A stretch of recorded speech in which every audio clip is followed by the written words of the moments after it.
greetings of the day. I am Dr. Shweta Bhavari from Pharmacy Institute, Noida Institute of Engineering and Technology, Greater Noida. In this lecture, I am going to cover pathophysiology of sexually transmitted disease, gonorrhea. So, beginning with the sexually transmitted diseases, sexually transmitted disease refer to a number of distinct infections caused by a variety of organisms including bacteria, viruses, protozoa and ectoparasites, which are typically transmitted from one person to another through coitus or sexual contact.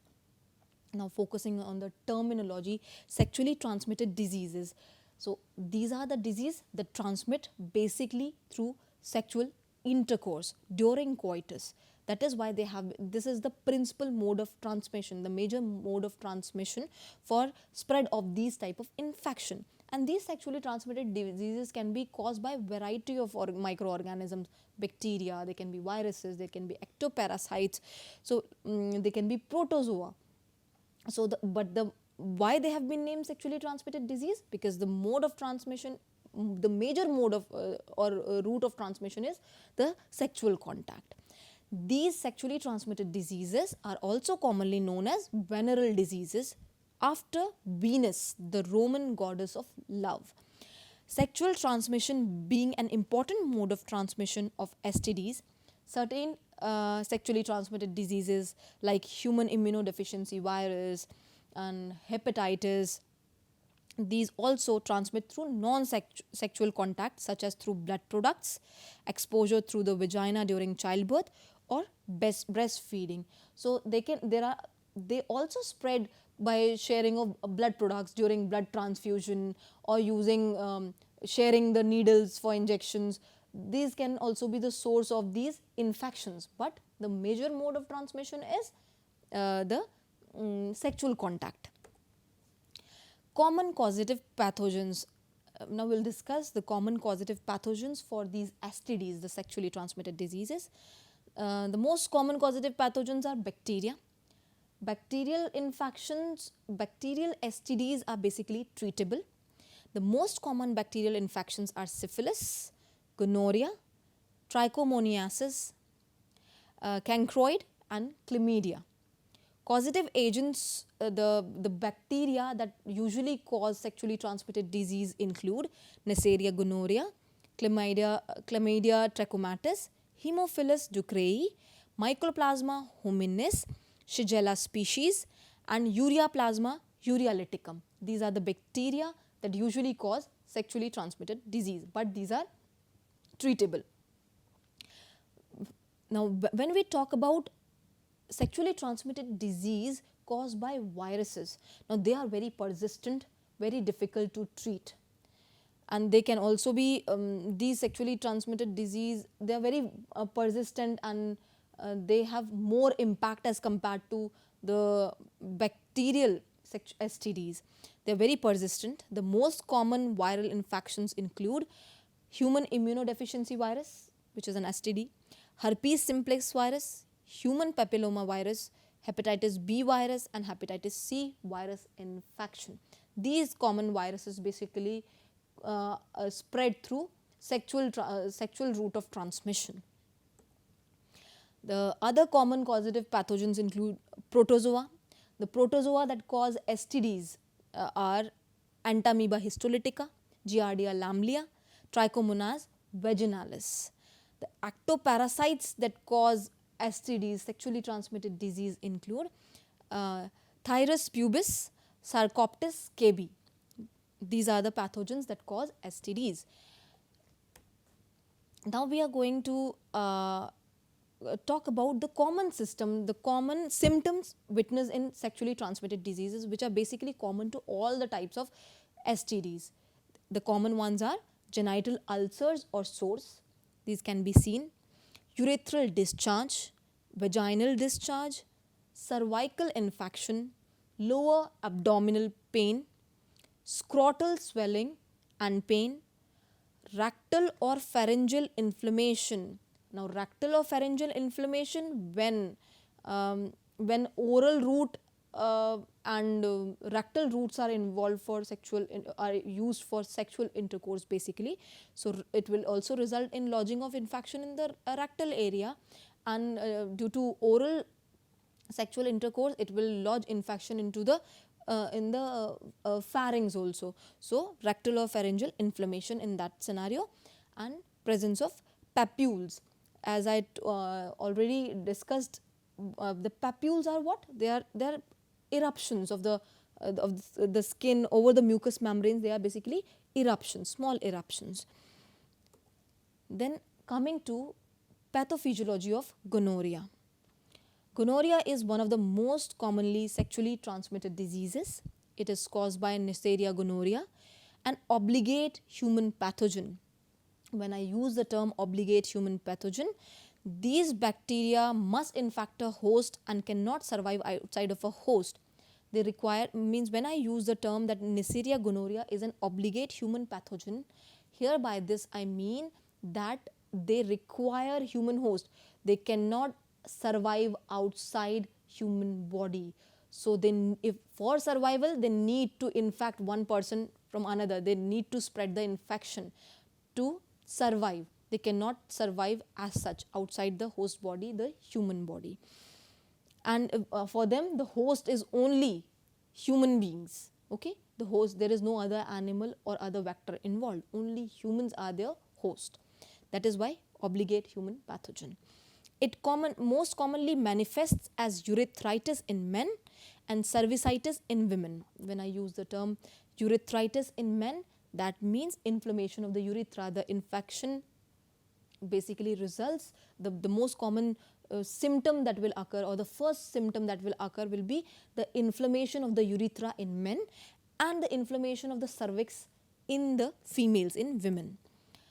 The symptoms in females include Neisseria gonorrhea most commonly infects the cervix, as I told, resulting in cervicitis, the inflammation of the cervix.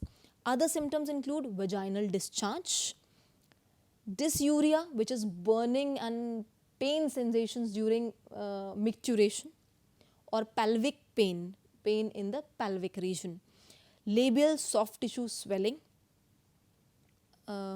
Labia stands for basically lips. So when we talk about the female genitalia, there is labia majora and labia minora. So there are the lip-like structures in the female genitalia which swell due to this infection by Neisseria gonorrhea. Abscess formation is basically the formation of the boils. When I use the boils, means pus-filled tissues. Pus-filled eruptions are there, they are filled with pus, and there is a lot of pain. If cervicitis goes undetected and untreated, ascending gonococcal infection can result in upper reproductive tract involvement and pelvic inflammatory disease. Now, when we were talking about cervicitis, the infection we were talking was curtailed to the cervix region only, or to the vagina.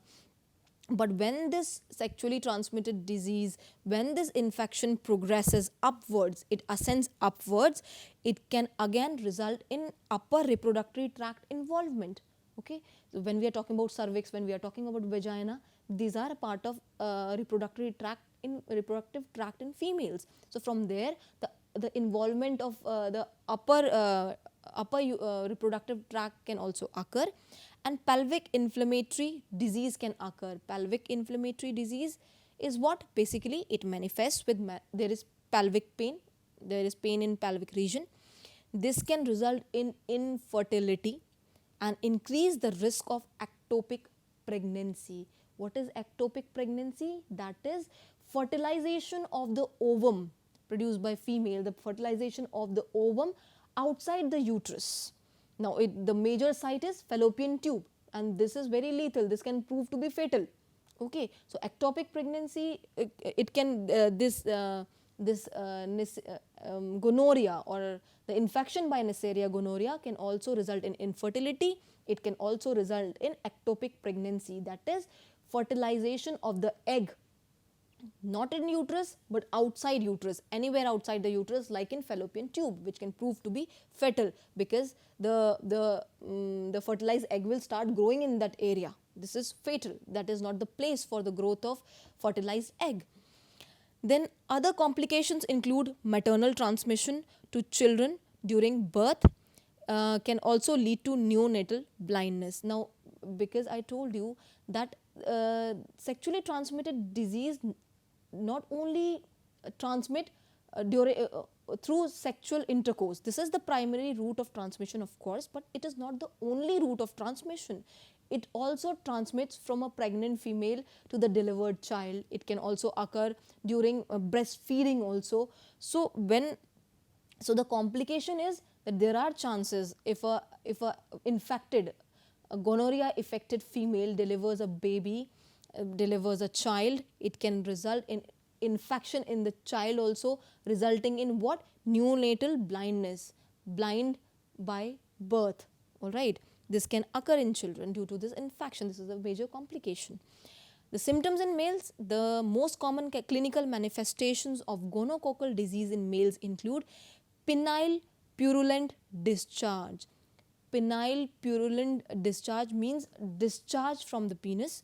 Okay, purulent means it is basically, it is rich in, say, leukocytes. Lot of leukocytes are present in that particular discharge so as to fight the infection. Okay, then dysuria, that is burning and pain sensation while micturition, and testicular discomfort, pain and discomfort in the testis. Male urogenital gonococcal complications include epididymitis. Then when I use the term epididymitis, means inflammation of the epididymis, penile lymphangitis, cord-like swelling under the head of the penis. Basically what happens when this penile lymphangitis is basically that beneath the head of the penis a ring-like structure forms. There is a swelling, a ring-like structure forms. That's what a penile lymphangitis is, cord-like or ring-like swelling under the head of the penis. Penile edema, again swelling in the penis, and post-infectious urethral strictures resulting in obstructed urine outflow. There can be urethral structures. Now, after the infection, there can be a condition where there occurs stricture in urethra. Stricture is means like this. This is stricture. That is a constriction of in the urethra. Now, when the urethra is constricted, where would the urine flow? It won't be able to flow. So, there is obstruction of the urine outflow to be eliminated out of the body. This is what it means. Gonorrheal infection of the rectum, either in male or in female, can proceed to manifest with rectal pain, bleeding and discharge. Now, I told you, when there is sexual intercourse to the rectal route, when the rectal route is involved during sexual intercourse, this can lodge infection. This can the Neisseria gonorrhea can lodge infection and result in gonorrhea progression in the rectal region also. So, in the rectal region, what are the symptoms? Both in males as well as in females. It can result in rectal pain, it can result in bleeding and in discharge. The untreated Neisseria gonorrhea infection can also lead to disseminated gonococcal infection, potentially giving rise to infectious arthritis and endocarditis. Now, like other infections, this infection can also enter into the bloodstream. Now, when once it is lodged into the bloodstream, the very important sites where this Neisseria gonorrhea goes to or lodges its next infection is in the joints, resulting in infectious arthritis, that is inflammation of the joints due to infection by Neisseria gonorrhea. And endocarditis means it lodges infection. The Neisseria gonorrhea also lodges infection by travelling through the bloodstream. It goes to the heart and there it lodges infection where? Endocardium, the innermost wall of the heart, resulting in the inflammation of the heart wall, endocardium. These are the basic symptoms and complications associated with gonorrhea. Now, we talk about how this gonorrhea infection occurs in the body and how the disease progresses. Neisseria gonorrhea is an obligate human pathogen. I told that it compulsorily requires human body for survival. With the ability to evade and modulate both the innate and adaptive immune systems to benefit its replication and survival. Now, Neisseria gonorrhea have skills. It has the ability to evade. Evade means escape. It can escape and it can also modulate the host defense. It can escape both the innate and adaptive immune systems in our body. When I talk about innate immune system, I am talking about the first line of defense, like the skin, like the hair in our nostrils, like the complement system, the complement proteins which are released by the liver. These are what? The first line of defense, that is our innate immunity. Then we talk about adaptive immune system in our body. Adaptive immune system is basically what? Based upon the infection, based upon what type of defense is required, which may vary from for bacteria, for virus. The B lymphocytes and T lymphocytes are triggered at that time. That is what is adaptive immune response. Based upon the antigen, the foreign particle that enters inside a body, the immune response is triggered. That is adaptive immune system inside a body. So, Neisseria gonorrhea can escape both the first line of defense, the innate immunity also, and the adaptive immunity inside the human body. It can evade both. So, this is how it replicates and it survives, all right, by evading both. Neisseria gonorrhea expresses many virulence factors to promote survival and replication while remaining minimally invasive and minimally discoverable by immune cells. Now, the virulence factor, the severity with which it can cause infection, Neisseria gonorrhea can cause infection. It has a lot of such kind of factors. All right. This is how these factors help it to replicate and survive inside the body. It remains hidden. It remains minimally discoverable. It remains hidden from the host immune system, both innate and adaptive, as I discussed. The various stages of disease pathogenesis of gonorrhea include transmission, adherence, colonization, invasion, and immune evasion. We will talk about this in a stepwise manner from here. Now, the first step involved in the pathogenesis or the lodging of infection by Neisseria gonorrhea is transmission. So, first step of infection, Neisseria gonorrhea attaches to the sperm. How this infection basically begins? Because Neisseria gonorrhea can attach to the sperm using surface protein, lipo-oligosaccharide, and easily transmitted from men to their partners through ejaculates. Now, because Neisseria gonorrhea has the ability to attach to the sperm, so during any sexual intercourse, whether be it with male or whether be it with the female, any sexual partner, it can transmit to the partner with which the infected person has sexual intercourse. It can transmit through the ejaculate. The ejaculate contains what? The sperms, and sperms are carrying what? Neisseria gonorrhea. This is how the transmission occurs. The infection spreads from infected person to a non-infected person. Adherence, colonization, and evasion that eventually follows. Neisseria gonorrhea is a mucosal colonizer and mainly colonizes the genital mucosa, but it can also colonize the ocular, nasopharyngeal, and anal mucosa. So, when we are talking about adherence, we talk about in the ejaculate attached to the sperm, when Neisseria gonorrhea enters the body through the reproductive tract or through the rectal route or through the oral route, when this enters inside the non-infected person's body, it does what? It immediately colonizes. It adheres to the mucosa and colonizes there. When I use the term colonizes, it starts multiplying there. Okay, and it can colonize not only in the genital mucosa, which is the common route for sexual intercourse, of course. So, it can colonize there, but apart from there, it can also colonize in the ocular. Ocular means the mucosa of the eyes. It can colonize in the nasopharyngeal mucosa also. It can colonize in the mucosa of the anal roots also. The Neisseria gonorrhea infection starts with the adhesion of gonococci to epithelial cells, followed by local cellular invasion. So, Neisseria gonorrhea when lodges an infection by first adhering to the epithelial cells, and then it invades, it results in cellular invasion, it enters inside the cells. Then Neisseria gonorrhea utilize pili, which are hair-like appendages, to initiate adhesion to the epithelial cells. So, it uses the hair-like appendages. Hair-like appendages means limbs or legs. So, pili are basically what? On the surface of the bacteria there are hair-like projections. So, these hair-like projections act as limbs for bacteria. So, in case of Neisseria gonorrhea also, these hair-like appendages, these pili, help the attachment of this bacteria to the epithelial cells, basically in the genital mucosa. The pili cover the bacterial surface. Their ability to lengthen and retract allows the bacteria to attach from a distance and move closer to the epithelial cells, promoting cellular invasion. Now, how they invade the cells?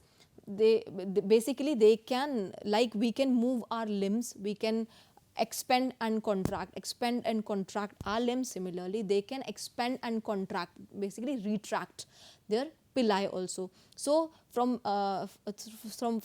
far they expand their pili to attach to a epithelial surface, and then they retract again, and this is how they move closer to the epithelial cells, and they ultimately result in cellular invasion. They enter inside the cells. After initial adherence, Neisseria gonorrhea replicates and forms microcolonies and possibly biofilms.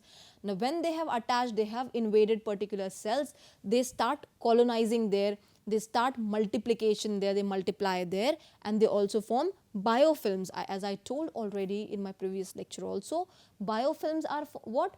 These biofilms are basically protective secretions of the microorganisms. They form the protective covering so that host defense, the host immune system cannot attack the microorganisms. This is a protective mechanism. When colonizing the epithelium, Neisseria gonorrhea is capable of invasion and transcytosis. What is transcytosis basically? Now, like we talk about the axonal release of acetylcholine, for example. We talk about that acetylcholine, these neurotransmitters are enclosed in the vesicles, right? And then in order to release into the synaptic cleft, these vesicles fuse with the membrane of the axonal membrane, and then there is exocytotic release. Similarly, this Neisseria gonorrhea infects one cell, colonizes there, multiplies there, and then these new bacteria that are produced, they do what? They by exocytotic release, in the form of vesicles, these are again released out of the cells into the near vicinity to infect more number of cells. That is transcytosis. During these initial stages of infection, Neisseria gonorrhea releases fragments of peptidoglycan, lipo-oligosaccharide and outer membrane vesicles that activate signaling in epithelial cells, macrophages and dendritic cells. Now, what happens after this? Now, when the infection is lodged, the Neisseria gonorrhea starts releasing peptidoglycan, lipo-oligosaccharide, outer membrane vesicles that activate signaling in the epithelial cells. They trigger an immune response. They activate signaling in the macrophages, the dendritic cells. Now, signaling from these cells leads to activation of inflammatory transcription factors and the release of cytokines and chemokines. Now, because there were fragments, now Neisseria gonorrhea, it has triggered an immune response in the host body. The triggering is how? By activation of the macrophages, the dendritic cells that can phagocytose these microorganisms, this bacteria. So, when these are activated, these macrophages, these dendritic cells, they start releasing chemokines, the chemoattractants, the cytokines like interleukin 6, tumor necrosis factor alpha. These type of pro-inflammatory mediators are released. The release of pro-inflammatory cytokines and chemokines creates cytokine and chemokine gradients that recruit large number of polymorphonuclear leukocytes or neutrophils to the site of infection. Now this doesn't stop here. A cascade of immune response is triggered. This began with the lipo-oligosaccharide, peptidoglycan, outer membrane vesicles. These type of antigenic products of this Neisseria gonorrhea, they triggered an immune response. They have activated macrophages and dendritic cells. Now when dendritic cells and macrophages are activated, they are releasing more number of pro-inflammatory mediators. The pro-inflammatory mediators like cytokines and chemokines. These chemokines and cytokines are doing what? They are recruiting, they attract large number of leukocytes to the site of infection. Large number of neutrophils come and gather to the site of infection. Neutrophils interact with and phagocytose Neisseria gonorrhea. Okay, this is what neutrophils do. Their role is to phagocytose. The influx of neutrophils makes up a purulent exudate that then facilitates transmission. Now, because there are a lot of neutrophils in that vicinity, so there is a discharge. I told you about the discharge. There is lot of discharge again. Lot of discharge is created that contains large number of leukocytes, and these leukocytes or these neutrophils are carrying what? They are again carrying microorganisms engulfed inside them. So there in this discharge there are also microorganisms which are not engulfed. So this discharge also carries a lot of microorganisms are eroded out. Okay, there is a discharge. So this discharge can again lodge an infection. Okay, so all these steps are also depicted in this image. All right, the same steps that I narrated are also depicted in this figure. Then immune evasion, how they escape the immune system. Neisseria gonorrhea evades complement mediated killing through two general mechanisms: by binding to and inactivating the complement cascade. Complement cascade means complement proteins that are, these are innate immune, the proteins that are released from liver for our innate immunity. So it inactivates that by presenting itself as a part of the host body, by expressing molecules found in the host on the bacterial surface and binding to the complement regulatory proteins. Basically it acts as the host cell only. It recruits some of the proteins of the host cell and displays on its own body, and this is how it escapes the immune response. It escapes the host immune response. So this is how the infection of gonorrhea occurs in human body and how this disease progresses. These are all the stages covered. This is all about the pathophysiology of gonorrhea. Thank you.